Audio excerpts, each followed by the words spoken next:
Welcome to the Fantasy Draft Room. We have our playoff week picks coming up here, and I wanted to at least show here, Cody put this awesome graphic together of where we're at on the season. Right now, you're beating me, my man.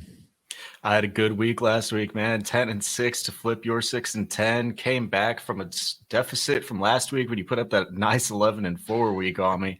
Didn't think I was going to be able to come back, but flipped the script on you, and now I'm back on top, man. It's still close, though. Still close. I'm due. That's all I'm seeing here is that I am due for another monster week. You've been pretty consistent throughout, so we'll see how this week plays out and how things go down the stretch.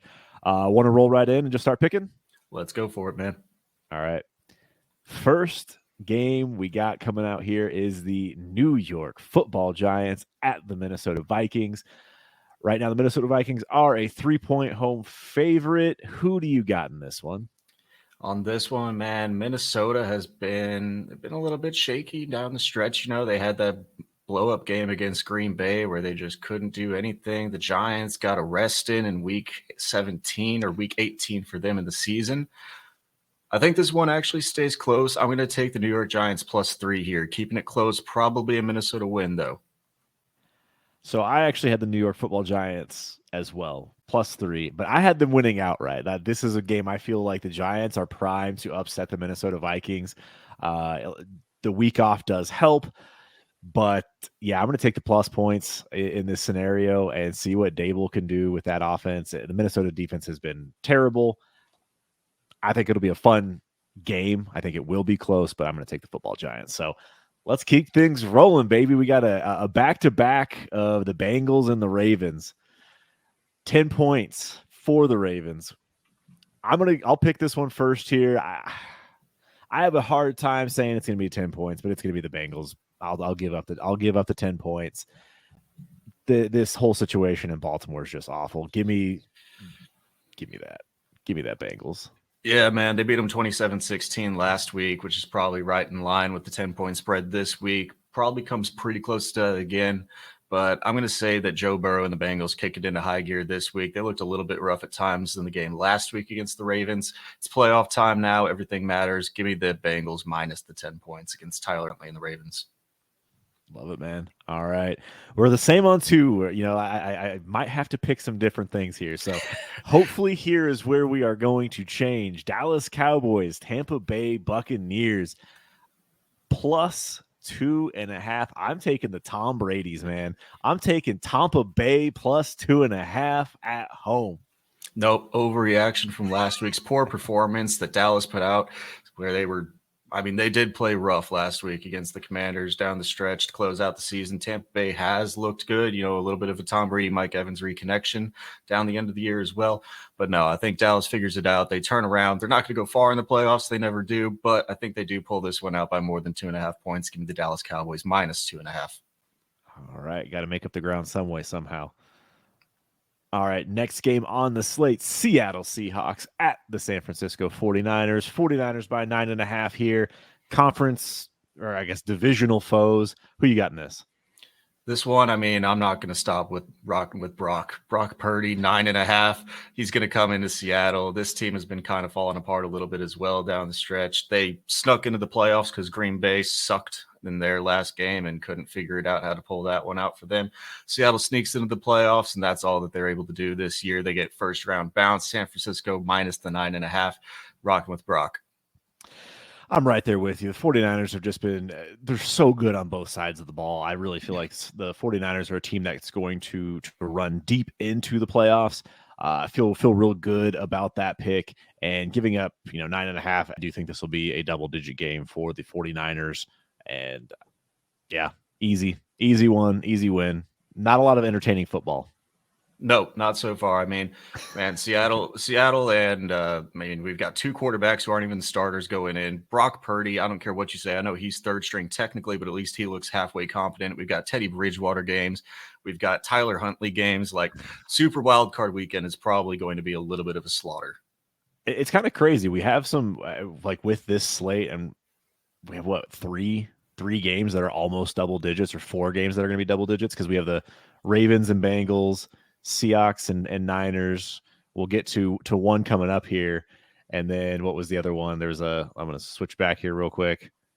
Okay, just the three. Yeah, Three just almost double-digit games. So kind of crazy, in my opinion, to have those kinds of matchups. But hey, it happens. So next game on the slate, LA Chargers, Jacksonville Jaguars at home. Got earn that home game in Jacksonville.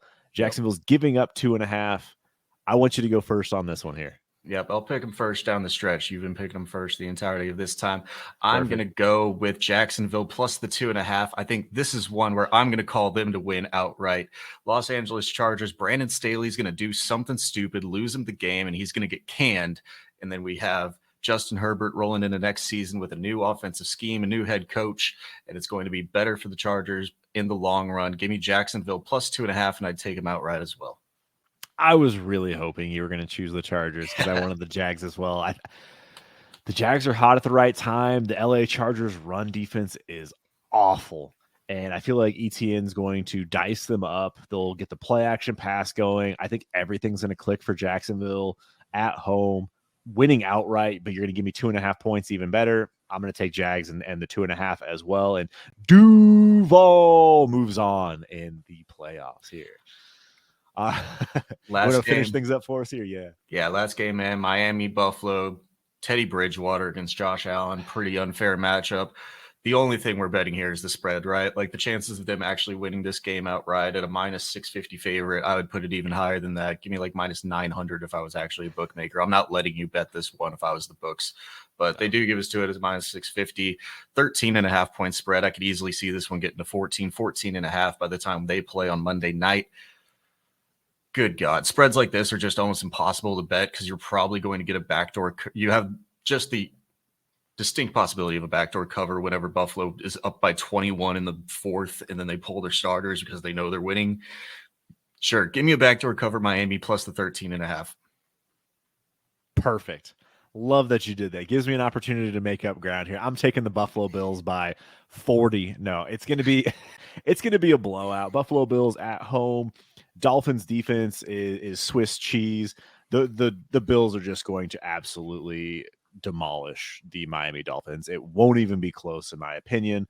I think we're going to have just an absolute slaughter for this final game of the slate. So Bills giving up 13.5. Like you said, there probably will be a backdoor cover, but I want to make sure I have a little bit of a variance here for us, and hopefully I can make up some ground because season's winding down. Yeah, not too many games left. I mean, we're still within only 2 picks of each other, only 2 picks one way. You can still make that up this week. We got enough picks on opposite sides, so we'll see how these ones play out. Before we do get out of here, though, we did pick Super Bowl champions and contenders at the beginning of the season. Do you want to redo our Super Bowl champion picks as we step into the playoffs and know the teams that could possibly be in the running? Do you recall who yours were? I know you had Philly. I had Philly and Baltimore. You had Philly and Baltimore. I believe I know I need to redo mine. I know for sure. You had the Rams on one side. I did have the Rams on one side. So not going with that one anymore. I did have, I think, the Chargers on the other side as well. Preseason. And yeah, let's redo it. You know, you can stick with your guns. I would love a shot to redo this. I'm giving you the chance. Giving you the chance, man. I'm going to double down on my Philly. You know, I'd love to see the San Francisco 49ers make it there to cause absolute havoc in San Francisco with the quarterback situation and how that would play out there next season. But I'm going to say Philly goes and they get to the Super Bowl. I'm also going to have them winning the Super Bowl against whoever they go up against. I think they're going to take that step forward and get back to the Super Bowl champions. On the other side, I think there's only 3 teams that you can really go with here. I mean, it's Bengals, it's KC, and it's Buffalo. I think those are your 3 teams that you've really got to be going for, unless you're just pulling out a dark horse. I'm going to think that Buffalo finally gets back. I'm going to say Buffalo gets back and they lose another Super Bowl, getting back to their first Super Bowl in a long while. Yeah, I love those, and I'm with you. On the AFC side, I feel like there's really only 3 teams that have a legitimate chance of winning it. I would love to see a neutral site Kansas City and Buffalo Bills game. And I will take Buffalo as well with you on that side. I think that that's just a solid team. I'm not going to go up against the Philadelphia Eagles, though. I understand you wanting to keep riding with it. Got to double down. You did. You called it preseason. I loved the idea at the time. I was like, yeah, I could see that happening. Yeah, I could see the Eagles team to beat in the NFC East. But right now, I'm going to go with your guy, Brock Purdy. San Francisco 49ers, man. They're just the most complete team, I think, in the entire playoffs. The only thing that I feel like could be the weakness is Brock Purdy. I think he will get tested. We'll see how good of a quarterback he really is down the stretch here, if he can actually lead the 49ers down the field in crunch time to win some games, because it won't be easy. I think the first game against Seattle, cakewalk, but Philly is no slouch. I would love to see a 49ers and Philadelphia Eagles matchup in the NFC Championship. And, the Brock Purdy's coming out on top there and going up against the Josh Allens on the other side in Buffalo. I'm going to pick Buffalo to win it, man. I don't think San Francisco is going to quite have enough in the tank to overcome that offense. So I'm going to go with the Buffalo Bills finally getting it done. Josh Allen getting a ring. All right. We'll see which one of our teams gets bounced out here first week, because it'll probably happen to one of us. No kidding. Should have taken Kansas City just to have a safe one, right? Right. Just to make sure. Goodbye. All right, man. Well, let's wrap this thing up here. Again, thank you all for checking this out. Have a great week. Please like, subscribe, and we will catch you again here in the Fantasy Draft Room.